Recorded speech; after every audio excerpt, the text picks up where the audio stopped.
You've probably seen it, that Netflix documentary, Maternal Instinct, where this woman goes to her alleged best friend's house just so she could slash open her stomach to physically steal her baby from inside of her just so she could keep up with her sadistic lies. A lot of people have watched it, a lot of people are talking about it, so if you haven't watched it, go give it a try. It's a good one. Because who does something like that? Well, today, let me tell you about this case that happened in this country with the same kind of horror. A young pregnant woman and a knife that was used on her stomach. Except this time, it wasn't a friend lying about being pregnant. No, it is her own boyfriend, someone that she trusted. And the reason to why he did all of this is honestly one of the most gut punching, unacceptable reasons. So, stick with me on this. Hello, you guys, and welcome to the G.M.C channel. I am Esther Vincent, also known as Leah Mia on social media. This is my channel, and in this channel, I talk about the ghost, the mystery, the crime, and if all that is up your alley, please don't forget to subscribe. That will help the channel grow. I am trying my best to reach the baseline of 1,000 subscribers. And today, I hope you guys stick around till the end. If you do, please don't forget to leave me a thumbs up, maybe a comment. That will really help the channel to reach more people. So without further ado, let's get into today's crime story. So this case happened in Malaysia, in the state of Selangor, specifically in the town called Sabak Bernam. And the victim for today, her name was Nur Anisah Abdul Wahab. She was just 21 years old and she was working as a server in a restaurant. By most accounts, she seemed to be an ordinary, normal young woman who was trying to build her life. She was sadly an orphan because both her parents had passed away recently, one after another. Her boyfriend was a guy named Muhammad Fakrul Aiman Sajali. At that time, he was just 20, a 20-year-old kid, a college student who had just finished his studies. They had been together for a while, the way young couples are, and at some point, their relationship had crossed a line that in their community came with a heavy consequences. Anissa got pregnant outside of marriage. Now, here's where you have to understand the pressure here. In a lot of Malaysian communities, especially the very conservative ones, getting pregnant outside of marriage is not just your own personal trauma, it's public shame. It can mean losing your family's respect, your reputation, sometimes even facing legal or religious consequences. Well, if you ask me, I would say it's mostly religious because most of our customs and our tradition is strongly derived from our personal beliefs and religion beliefs. So, yeah, it's really frowned upon. With all that fear building inside of him, Fakrul, the boyfriend, started seeing the pregnancy as a problem that he needs to get rid of one way or another. Now, here we're talking about a baby that is already 18 weeks along, 4 months. This wasn't early on. This is a pregnancy that had been going on for a while. A pregnancy where Fakrul and Anissa have no idea how to handle. So the night this happened is May 22nd, 2023, between 8:30 p.m. all the way to the next morning, 8 a.m. Court records place the actual killing to have happened somewhere in between these hours. So in between these hours, everything fell apart. What we know for certain is this.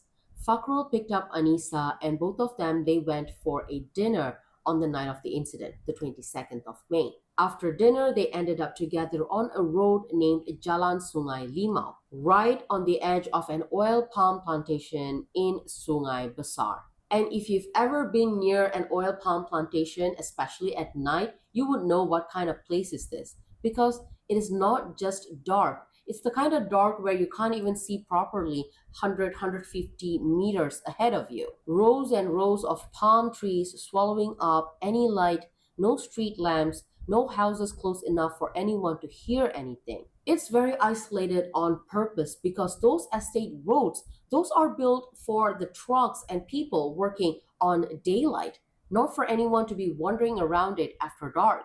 Now, somewhere on that road, in that dark night, a conversation between these two who were supposed to trust one another turned into something else entirely.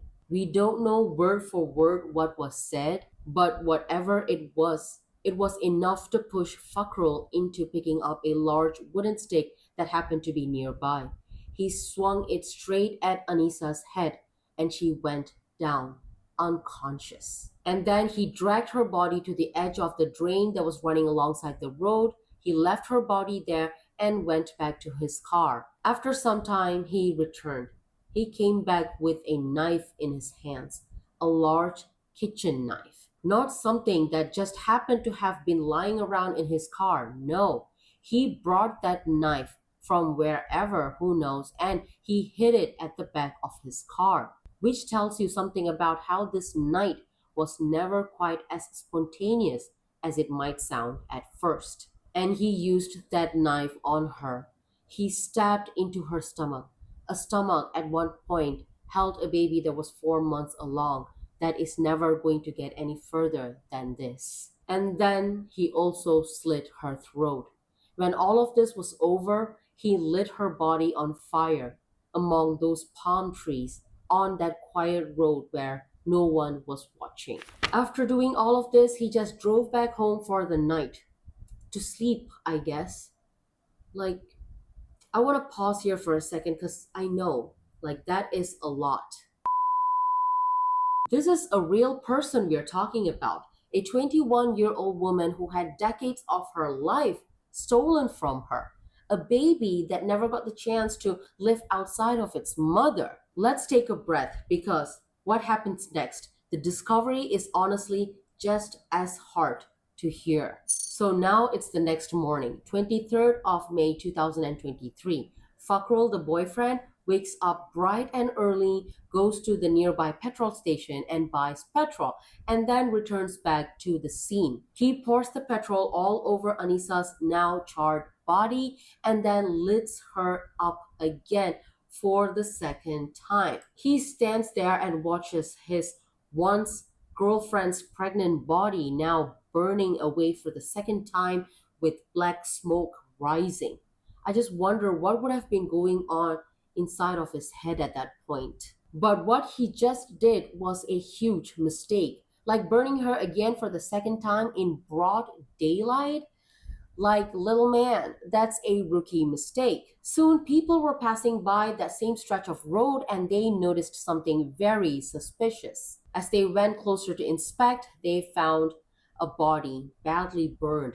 By that time, it was no longer on fire, the fire has gone out, and as per the records, her body was very quickly found after Fakrul had set her on fire for the second time. The person who found her had no idea that this was just the beginning of the horror. Like, even then, it was already looking like one of the worst things that could have possibly happened to a random person on a random morning, right? It wasn't until the investigators got the post-mortem reports from the forensic department at Hospital Sungai Buloh that the full scale of what had happened to her came to light. The burns covered almost her entire body. Like every inch of Anissa's body was set on fire, which tells the investigators the fire wasn't something small. It was deliberate action to destroy evidence. It was thorough, in detail, and meant to erase.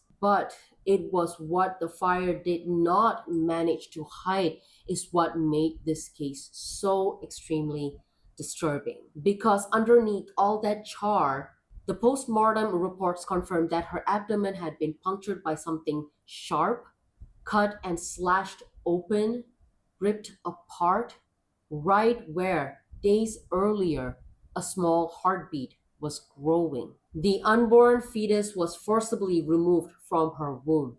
Her boyfriend, Fakrul, who was just 20 at that time, had literally disemboweled and extracted the fetus from inside of her. Like, what was he thinking? Oh my God. Me being a woman, it hurts. Even though I'm not going through it, I feel something like in my abdomen. Oh my God. Investigators now had a burnt, mutilated young pregnant woman's body from an isolated plantation road without a clear explanation. But but it didn't take them too long to come up with a name. By the same afternoon, around 1:45 p.m., literally hours later, not days later, hours later, police had 20-year-old Fakrul under their custody, arrested at his own family home in the Sungai Besar area. And the theory investigators built early on lined up with what people around the couple had already started to suspect that this somehow all traced back to a pregnancy that was never supposed to happen outside of marriage. Following his arrest, Fakhrul Ayman cracked almost immediately under the pressure during the police interrogation. By June 1st, he was formally charged under the Section 302 of Malaysian Penal Code for murder, a charge that at that time carried a mandatory death sentence. But this case took over 2 years to reach trial, pushed back again and again, and there was a stretch of time where Fakrul was also sent for psychiatric evaluation. Then, in late September of 2025, he finally stood before the High Court in Klang and changed his plea from not guilty to guilty. Finally, on October 2025, Justice Nurliza Uthman sentenced him to death, calling this crime cruel and premeditated, quote, saying this wasn't just one life lost, but two, Nur Anisah and her unborn child who did nothing wrong. These words would be ringing in my head for the rest of my life if I was Fakrul. But it doesn't end there because during mitigation in the same courtroom, Fakrul's own lawyer said something that flips this case on its own head. His lawyer told the court that his client had been made into a scapegoat because a DNA test that was run on that 18 weeks old fetus proved and showed the baby wasn't even biologically Fakrul's. Sit with that for a moment. So Fakrul did all this gruesome acts for a baby that wasn't even his? Oh, Hanisa, you see where lies and deception and all this takes you? Like, all this could have been avoided if the truth was spoken of. I cannot tell. I cannot talk on behalf of the deceased because I don't know whether the deceased knew that the baby was not Fakrul's. Oh God, it's all just so unfortunate. Two very young lives and a baby. The entire motive, the fear, the shame, the reason a young woman and her unborn child lost their lives may have been built on something that biologically wasn't even true. The defense also said that Fakrul had been getting pressured and threats from a man claiming to have been married to Anissa's cousin, allegedly forcing or asking Fakrul to take responsibility. Whether Fakrul knew any of this before the night of the incident, the court could not establish. But somehow, fear and pressure spiraled into two deaths over something that may have never actually even been his to begin with. Among the 112 exhibits at the trial were the knife, the wooden stick, Anissa's clothing, and an ultrasound of the baby. Finally, in May of 2026, just like 1.5 months ago, Malaysian courts of appeal overturned his death sentence not because they doubted the facts, but because of his age at the time, just 20. Under a 2023 law, the three-judge panel replaced it with 40 years in prison and 12 strokes of the cane. He is now serving that sentence in Kajang prison, though prosecutors have since filed to challenge the reduction. When you have covered enough of these kind of cases, you start to notice a pattern, like how fear, shame, anger, in other cases, jealousy, greed, can spiral into things that you can just never undo. In this case, Anissa, she was just 21 years old, young and pregnant, maybe inexperienced. She was just trying to figure out a future with someone she thought she could trust. And that trust ended her life. Her life was taken in such a brutal, horrific way over something, as it turns out, might not have even been true. It's just sad, very unfortunate. What do you think about this case? Like me, do you think that all this could have been prevented if it all unfolded in a different way? Let me know in the comment sections below. I love to read them. And if you haven't already, hit on that subscribe button, help the channel grow further, leave a like, and if you have time to spare, click on my other videos that will be popping up here in a bit. If no, I would see you again in my next video. Stay safe out there, trust carefully, and I would see you soon. Bye.